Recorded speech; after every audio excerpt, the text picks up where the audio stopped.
দামি রাষ্ট্রপতি আব্দুল হামিদ তিনি দেশ ছেড়ে এই অন্তর্বর্তীকালীন সরকারের সহযোগিতায় পালিয়েছেন। সুতরাং এর দায় নিয়ে আগামী 48 ঘন্টার মধ্যে স্বরাষ্ট্র উপদেষ্টাকে পদত্যাগ করতে হবে। আমরা এই দাবিতে মন্ত্রী পরিষদ সচিবের কাছে আমাদের অভিযোগপত্র স্মারকলিপি আমরা জমা দিব। আমাদের এই অভিযোগপত্র প্রধান উপদেষ্টা বরাবর আমরা লক্ষ্য করছি সারা দেশে আওয়ামী লীগকে পুনর্বাসন করা হচ্ছে।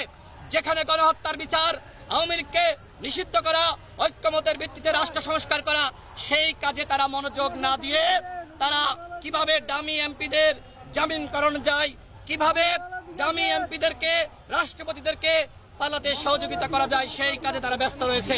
সুতরাং আমরা আজকে স্বরাষ্ট্র উপদেষ্টার পদত্যাগের দাবিতে স্মারকলিপি জমা দেওয়ার জন্য আমরা সচিবালয়ে যাচ্ছি। পুলিশে বাধার মুখে পড়েছেন, এটা কেন পড়েছেন? পুলিশে বাধার মুখে পড়েছেন।